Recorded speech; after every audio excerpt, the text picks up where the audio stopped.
Good morning सुप्रभात. तर आज आहे होळी आणि इकडे वातावरण झालंय पूर्ण धुकं आणि पावसाचं. लास्ट वीकेंडला खूप जास्त पाऊस असल्यामुळे आम्ही कुठेच जाऊ नाही शकलो, नॉट इवन बाय बस, कारण की इकडे नियर अबाउट 80% पाऊस झाला last Saturday Sunday. As I reached downstair, प्रत्येक घरामध्ये इथे अशी सिस्टीम आहे की हा पोस्ट बॉक्स टाकलेला आहे, इथनं आपल्याला लेटर्स बाहेरनं पुश आउट करू शकतात. तर बघूयात काय आलंय आज.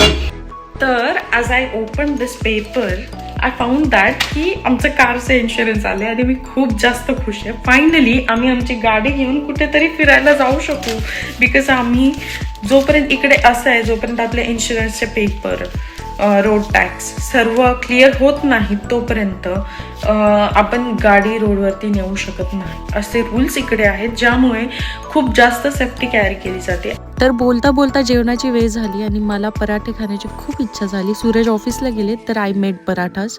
So it's lunch time and I had my lunch. इकडे अशा प्रकारचे राईस केक्स भेटतात, जे की आपल्याला जर डायटिंग करायची आहे, वजन कमी करायचं आहे, त्यासाठी खूप जास्त उपयोगी पडतात. ॲज यू कॅन सी, संध्याकाळ झाली होती, सूरज घरी आले होते, तर आम्ही डिसाईड केलं आपण होळीची तयारी करूयात आणि सामान आणण्यासाठी आम्ही मॉलकडे निघालो.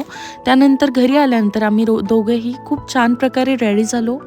तर या प्रकारे सूरजने खूप सुंदर प्रकारे देवघराची मांडणी आणि सजावट केली. तर आईने सांगितल्याप्रमाणे आम्ही होळीची पूजा देखील केली.